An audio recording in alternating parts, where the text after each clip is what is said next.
be transparent, that only you, Jesus, will shine through. In whose name we pray. Amen. All right. Now, I got to tell you, we're going to start a video in just a second. But last week, I made Wayne's videos into YouTube videos, and it's the first time I've ever had to use 4 videos. So I'm like, I don't feel quite as pressed for time anymore. Yeah. We're going to start with a quick little video here, if we could. Well, there should have been a video. I think we're maybe a little bit farther up.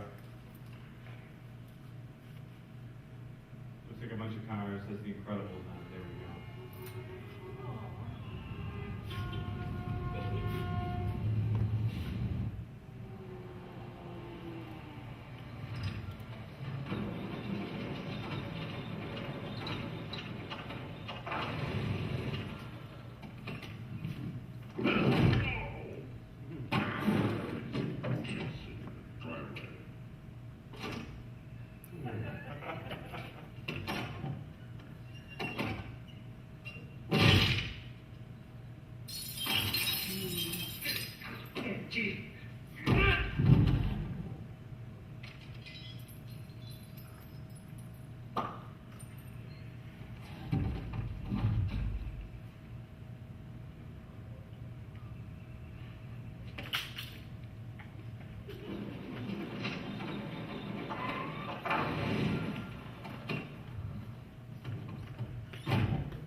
But what are you waiting for?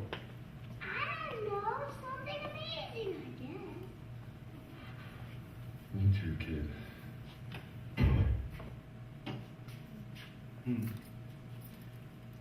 So, how many of you are waiting for something amazing?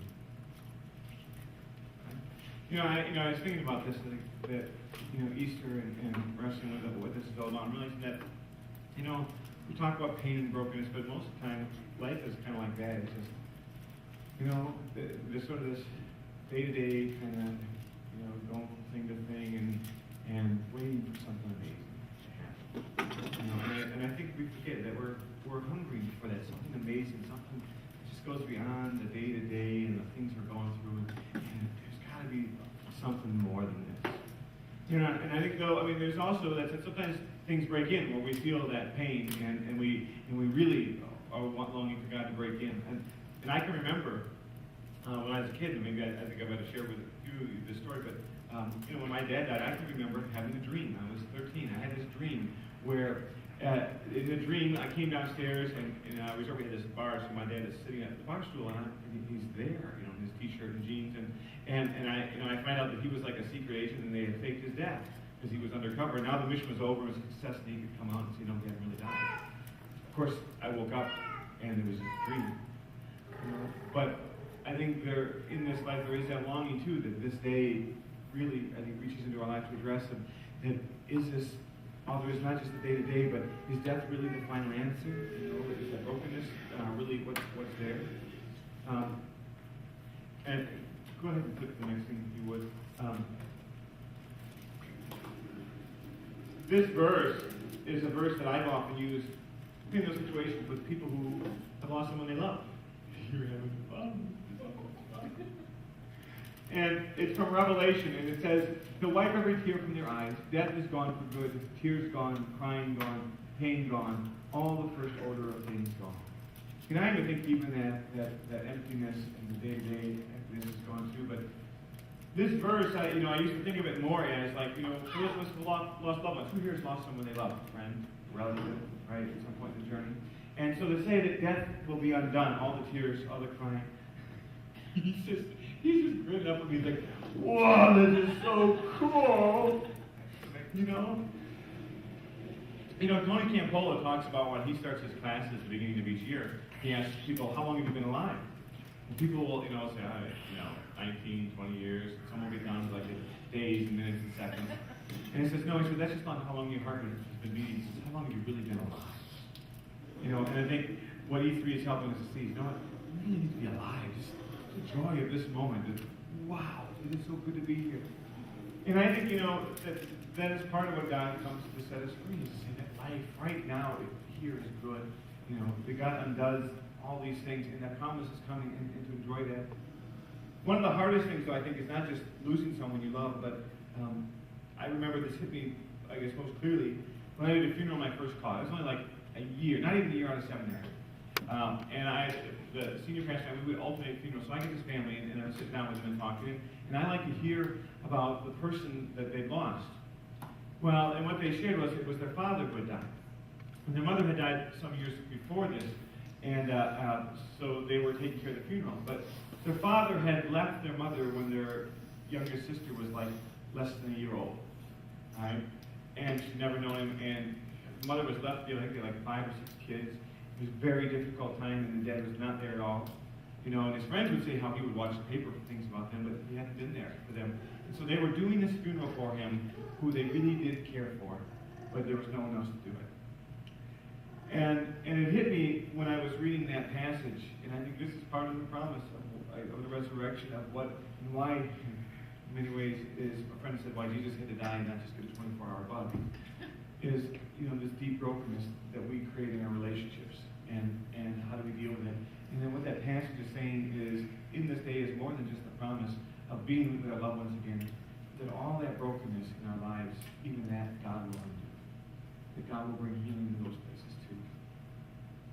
Now, we've been wrestling these past few weeks with Jesus in the Sermon on the Mount, and I think really the place that Jesus is dealing with the brokenness of the world, the violence of the way we treat each other. And Wayne was talking last week especially about the violence in the world.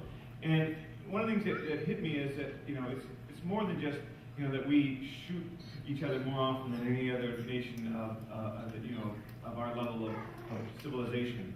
The way that we treat each other, the things that we say, the brokenness we have. And this call that Jesus has of bringing healing. But this week, it really hit me because, of all things in Easter, the message that we have this week, and the next week or two, is on how do we deal with when someone takes the life of another person. And in some ways, it seems kind of hard to talk about on Easter, how you talk about it here, but yet, how can you not coming through Holy Week, in this place we've been? But, at what point is it too far? Is it too far? So I want to invite us to wrestle with this. How does God bring healing, undo all that brokenness in this situation like that?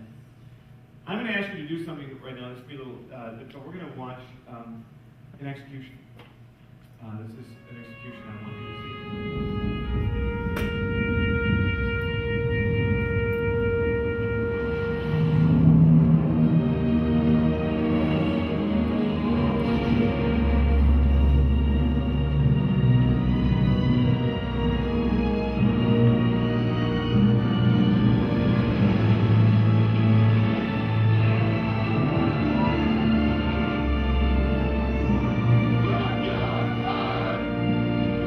Lion,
I said we're going to watch an execution, do you think this is what you're going to see?